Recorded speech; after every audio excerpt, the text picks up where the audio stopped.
Your former head coach, Bill Parcells, what's that like years later? Oh, it's always great to see Bill. He still makes me nervous, and I still get a little shaky when I'm around him, but he's a great guy. I love him to death. Mark was a very well-motivated player. He really was. He wasn't a guy that you had to stay on. He was somewhat reserved. I wouldn't say introverted. As I got to know him over the years, we always communicated pretty well. How good was Mark Bavaro? That question sounds simple. The answer reveals something shocking about 1980s football. Most fans have no idea who this guy is. He never got the recognition of Rob Gronkowski or Travis Kelce. He's not in the Hall of Fame. Yet when you dig into what the greatest coaches and players say about him, you realize the legend left out of history. The real story is told by people who matter most. Bill Parcells, Bill Belichick, Lawrence Taylor, Reggie White, Mike Ditka, they all say the same thing, and it changes everything about how we understand football greatness. Why do legends speak about Mark Bavaro with such respect when nobody remembers him? His game was built on something fans don't see in highlights. Stats don't tell the story. Every single person at the highest level agrees on his value.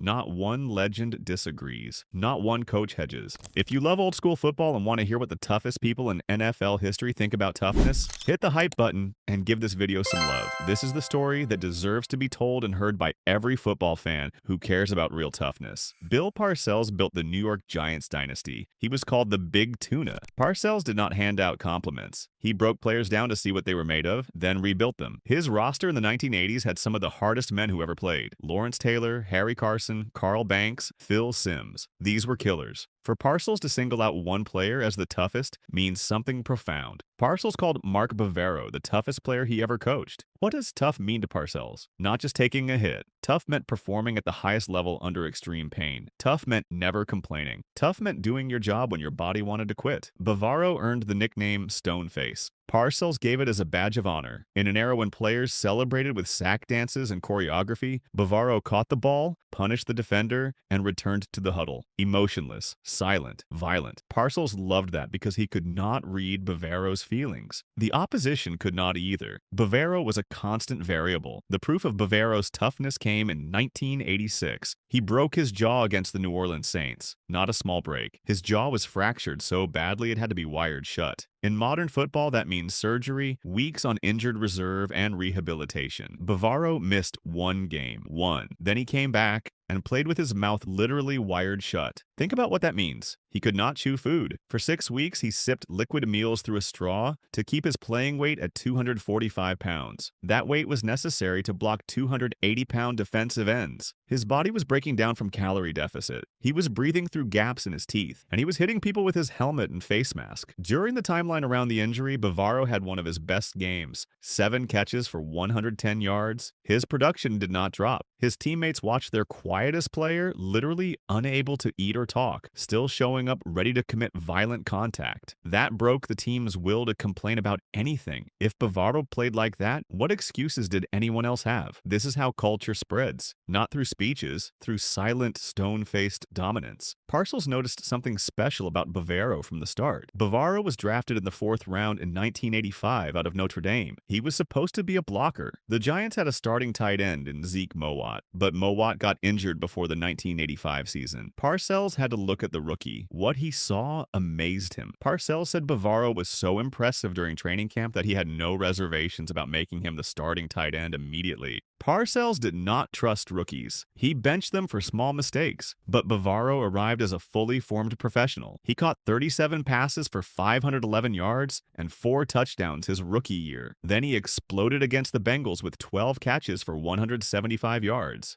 Parcells realized he did not need to coach effort. He just needed to teach scheme. Bill Belichick was the Giants' defensive coordinator from 1985 to 1990. While he managed Lawrence Taylor and Carl Banks on defense, he saw Bavaro every single day on the practice field. Belichick later became the greatest head coach in football history. His opinion carries enormous weight. Belichick calls Bavaro the best blocking tight end he ever coached. That statement is staggering because Belichick later coached Rob Gronkowski, widely considered the greatest all-around tight end ever. When people asked if Gronkowski was a good blocker, Belichick's answer was that he would rank Gronkowski there with Bavaro. Bavaro was the gold standard. The most specific evidence Belichick gives comes from a play called 38 Boss. The 38 refers to the hole or direction. The boss part means a specific blocking scheme. The critical thing was what happened with the tight end. The Philadelphia Eagles had Reggie White, the Minister of Defense. He played as a six technique, basically head up on the tight end. Standard football logic says you do not block a Hall of Famer one-on-one with a tight end. You have the running back chip him. You slide the tackle over, you keep a fullback in to help. The Giants broke that rule. Belichick explains it clearly. They ran the 38 boss. Reggie lined up as the six technique. Bavaro blocked him. No double team, just Bavaro. One tight end. One of the greatest defensive ends in history. No help. This was stunning. A 245-pound tight end was assigned to stalemate a 300-pound defensive end who had the best combination of speed and power in NFL history. Belichick says it was a good battle. Reggie got him sometimes too. But the fact that it was a battle, not a complete destruction, meant the Giants could scheme around it. With Bavaro holding Reggie alone, the Giants could send 5 receivers into routes or double-team other threats. That gave them an advantage no other team had. The evidence for how good Bavaro was came from daily practice. Belichick remembers the practice battles between Bavaro and the Giants' own Hall of Famers, Lawrence Taylor and Carl Banks. These were some of the greatest defensive players ever. Belichick says those were the most competitive matchups and practices he ever saw. When Bavaro blocked Carl Banks, the number of times Banks won cleanly could be counted on single digits. Against Lawrence Taylor, a guy who changed how pass rushing worked, Bavaro held his own. Belichick says he cannot tell you how many times he saw Taylor get blocked. Not very many, but when Bavaro actually blocked him, it happened. That daily battle in practice meant Sunday was easier. If you can anchor against Lawrence Taylor on Wednesday, a normal defensive end on Sunday is manageable. Belichick credits Bavaro as the offensive grindstone that made the Giants' offense sharper. Belichick believed in Bavaro so much that when he took the Cleveland Browns job in 1992, he brought Bavaro with him. Bavaro had sat out all of 1991 with a knee condition and got cut by the Giants. Most teams thought he was finished. Belichick knew better. Even with limited mobility, Bavaro's technique and quiet leadership were worth having. Belichick understood something most people missed. He was not just a physical player, he was a culture builder. Reggie White is one of the top 2 or 3 defensive players in NFL history. His hump move was famous. He would engage an offensive lineman, shrug his shoulder, and throw the 300-pound man aside like a toy. He terrorized the league for a decade and a half. When someone that dominant says a specific player was the toughest challenge, you listen. When asked about the best blocking tight end he ever faced, Reggie White said that Bavaro was the best blocking tight end he ever gone up against. Reggie's quote verifies what Belichick said about the 38 boss scheme. The coaching tape was not lying. Why was Bavaro successful where bigger tackles failed? The answer is leverage and technique. Bavaro was 6'4", 245 pounds. He played with exceptional pad level. He would get under Reggie's pads, creating a leverage advantage. Reggie was 6'5". Bavaro's strength was functional and static. He could anchor at the point of attack and refuse to move. Bavaro did not just get in the way. He actually blocked Reggie. He displaced him or neutralized his charge. In the NFC East in the 1980s, the Eagles and Giants played twice a year. These games determined division titles. Reggie's respect shows that Bavaro was the only tight end who forced Reggie to change his pass rush plan. Instead of running over the tight end to get to the quarterback, Reggie had to engage in a technical hand fight with Bavaro. That hand fight gave Phil Simms precious seconds to throw. That was everything. Bill Walsh invented the West Coast offense. He was the offensive genius of the 1980s. His ability to evaluate talent was unmatched. In 1986, before the playoffs, Walsh looked at the New York Giants and made a statement. Mark Bavaro was the premier tight end in the league. This is shocking when you look at the numbers. Todd Christensen caught 95 passes for 1,153 yards and 8 touchdowns that year for the Raiders. Kellen Winslow was a pure receiver who redefined what a tight end could do. Mark Bavaro caught 66 passes for 1,001 yards and 4 touchdowns. Statistically, Christensen had the better season. Walsh did not care about raw volume. Walsh cared about what a player could do. Walsh understood that Christensen was basically a wide receiver. Bavaro was a hybrid weapon. Bavaro caught 66 balls for 1,000 yards while also functioning as a third offensive tackle. Walsh feared Bavaro because Bavaro dictated defensive decisions. If Walsh put in a nickel defense to stop the pass, Bavaro would block the slot corner or defensive end, and Joe Morris would run for 8 yards. If Walsh kept his base defense on the field, Bavaro would run a seam route past the linebacker. That versatility is what Walsh called premier. It was the positionless football that Walsh himself loved. Walsh's assessment proved right. In the playoffs that year, the Giants destroyed the 49ers 49-3. Bavaro was not just catching balls. He was physically dominating the 49ers front seven. The premier tight end helped the Giants rush for huge yardage, proving Walsh's fears correct. Lawrence Taylor was a figure of legend. His life off the field was chaotic and wild. His life on the field was violent. He was the undisputed alpha of the New York Giants, a team full of aggressive personalities. For LT to say that Mark Bavaro was the toughest man he ever met is perhaps the highest compliment in NFL history. Lawrence Taylor did not give compliments freely. He hazed rookies. He intimidated teammates. He was the guy everyone feared. But with Bavaro, there was deferential respect. That is stunning. The most aggressive, dominant force had mutual respect with the tight end. This speaks to Bavaro's mind. While others relied on raw athleticism, Bavaro was technically perfect. He understood leverage. He understood angles. He understood timing. But the toughest man comment is visceral. It likely came from the daily practice battles Belichick mentioned. LT was used to fear. Offensive linemen feared him. Quarterbacks feared him. Bavaro did not fear him. When LT rushed, Bavaro met him with a silent, stone-faced collision. Bavaro never complained, never trash-talked, never backed down. In 1990, the Giants' Super Bowl run was fueled by a defense that refused to bend. Bavaro's presence on offense gave that defense a mirror. LT knew that when the offense was on the field, Bavaro enforced the same physical standard that LT enforced on defense. They were spiritual twins on opposite sides of the ball. One was manic and loud, one was silent and stoic. Together, they built the culture that won championships. December 1st, 1986, Monday Night Football. Giants versus 49ers. No single play defines Bavaro's career more than what happened this night. The Giants were down 17-0 at halftime. The 49ers looked dominant. The Giants needed a spark. Phil Simms dropped back and threw a pass over the middle to Bavaro. It was described as an innocent pass, a high-risk throw into the teeth of the 49ers zone defense. Waiting for Bavaro was Ronnie Lott. Ronnie Lott is a Hall of Fame safety. His hits were so hard they knocked receivers unconscious. He famously had the tip of his pinky amputated because he did not want to miss a game. He was the enforcer of the 49ers dynasty. Lott hit Bavaro high. In 99% of NFL plays, the receiver goes down. He stops. Bavaro absorbed the hit. He did not stumble. He did not stop. He continued to churn his legs. Lott hung on to Bavaro's shoulders, trying to drag him down. Bavaro carried Lott and eventually 6 other 49ers defenders who swarmed the play for nearly 20 yards. The total gain was 31 yards. 31 yards with a Hall of Famer dragging on his back. The visual of the Giants' tight end literally carrying the 49ers' toughest player broke the 49ers' defense psychologically. The Giants won the game 21-17. That play was the moment. The moment the Giants proved they were physically superior to the finesse 49ers. That psychological edge carried into the playoffs. The Giants beat the 49ers 49-3 weeks later. Ronnie Lott later acknowledged that Bavaro was a different breed. The play is cited by historians not just as a great run, but as the moment the Giants took the 49ers' soul. Mike Ditka was called Iron Mike. As a player, he revolutionized the tight end position in the 1960s. He was the first tight end inducted into the Hall of Fame. Ditka valued grit, toughness, and blocking above everything. Ditka called the Giants of that era a mirror image of his Bears. The sentiment that Ditka loved Bavaro's approach is clear. Ditka respected tough football. Bavaro was everything Ditka loved. He wore a bulky neck roll, massive shoulder pads. For much of his career, he refused to wear gloves. He looked like a throwback to the 1960s. Ditka hated specialization in football. He loved players who played every down. Bavaro was a 3-down tight end. He stayed in to block on goal line runs. He ran vertical routes on 3rd and 10. He did everything. The rivalry between the Bears of 1985 and the Giants of 1986 was the defining story of the NFC in the mid-80s. Ditka respected the Giants because he saw himself reflected in Bavaro, a player who would block a defensive end into the dirt and then catch a touchdown without saying a word. That old-school approach made Bavaro a favorite among older coaches. Despite all this praise from legends, Mark Bavaro is not in the Pro Football Hall of Fame. His case is dismissed because of volume stats compared to modern tight ends. But when you compare him to his own era, his dominance is clear. In 1986, he caught 66 balls for 1,001 yards. That was monumental for a tight end in a run-first offense. It took 8 years for another Giants tight end to reach that mark. The